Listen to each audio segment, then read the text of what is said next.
ये वाकया है हज्जाज बिन यूसुफ का।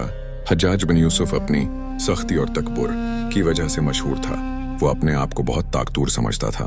लोग उससे डरते थे। उसके हुक्म के बगैर कोई सांस लेने की भी जरात नहीं करता था। एक दिन उसने अपने दरबार में कहा, इस जमीन पर सबसे ज्यादा ताकतवर कौन है? दरबारियों ने फौरन जवाब दिया, आपसे ज्यादा ताकतवर कोई नहीं। हज्जाज मुस्कुरा दिया।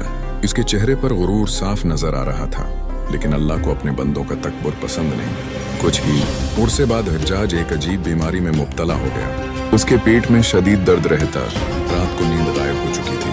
हकीम, तबीब, दवा सब कुछ आजमा लिया गया। इस वक्त उसकी जबान से अल्फाज निकले, काश में सिर्फ एक आम इंसान होता। उसे समझ आ गया कि असल ताकत इंसान की नहीं, असल ताकत सिर्फ अल्लाह के पास है।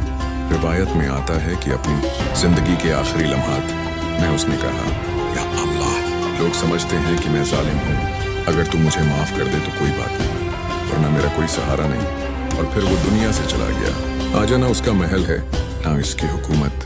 बस एक कहानी है जो हमें याद दिलाती है, तकबर इंसान को गिरा देता है और असल कामयाबी सिर्फ अल्लाह की इताअत में है।